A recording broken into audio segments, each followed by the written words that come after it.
ગુજરાત સરકારે 11 નવા એરપોર્ટનું વિઝન જાહેર કર્યું 2 મહિના પહેલા, પણ મોટા ભાગના લોકો હજુ પણ આ સિગ્નલને ધ્યાનથી સમજ્યા નથી અને ધ્યાન નથી આપી રહ્યા. એક બાજુ એક્સપ્રેસવે કનેક્ટિવિટી, બીજી બાજુ પોર્ટ, ત્રીજી બાજુ airport connectivity, bullet train, metro, semiconductor, meta જામનગરમાં.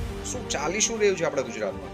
હવે તમે ખાલી કલ્પના કરો, યુએસની અંદર 19,000, ચાઇનામાં 260 અને ઇન્ડિયામાં ફક્ત 164 જ એરપોર્ટ છે. યુએસની વસ્તી આપણા કરતાં પણ ઓછી છે અને એરપોર્ટ વધારે છે.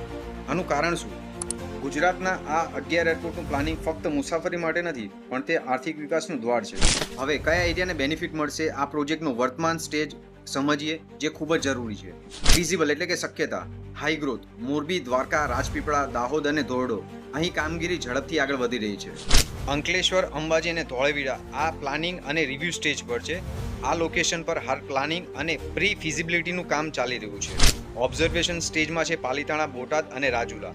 અહીં હાલમાં વાયબિલિટી પર કામ ચાલુ છે. હવે આને ઇનસાઇડર પર્સપેક્ટિવથી સમજો. એરપોર્ટ કનેક્ટિવિટીનો મુખ્ય ઉદ્દેશ હોટલ ઇન્ડસ્ટ્રી, ટુરિઝમ, લોજિસ્ટિક, બિઝનેસને નવી તકો ખોલવી, એટલે ઘણા બધા માર્કેટને ઓપન કરવા. માર્કેટના મોટા રિયલ એસ્ટેટના ઇન્વેસ્ટર્સ આ સિગ્નલને ટાઈમ ટુ ટાઈમ ટ્રેક કરે છે. જ્યારે સામાન્ય માણસ સુધી આ ન્યૂઝ પહોંચે ત્યારે જમીનના ભાવ ખૂબ જ વધી ગયા હોય છે અને ત્યારે એન્ટ્રી લેવી ખૂબ જ મોંઘી પડે છે. તો દોસ્ત, વાત ખૂબ જ સરળ છે. સિગ્નલને સમજો, ટ્રેક કરો અને પ્રોપર ઇન્ફોર્મેશન સાથે સાઉન્ડ ઇન્વેસ્ટમેન્ટ સ્ટાર્ટ કરો. રિયલ એસ્ટેટના આવા જ અંડરવેલ્યુ અને ગવર્મેન્ટ સિગ્નલના ડેટા અને ડિટેલ્સ માટે ફોલો કરવાનું ભૂલતા નહીં. ગુજરાતના બધા ટ્રેકને ભેગા કરીએ અને ગુજરાતના બની રહેલા ઇન્ફ્રાસ્ટ્રક્ચર પર ધ્યાન આપીએ તો તમને શું લાગે છે, ગુજરાતમાં શું મોટા બદલાવ આવશે? રિયલ એસ્ટેટ માર્કેટ ક્યાં જઈને પહોંચશે?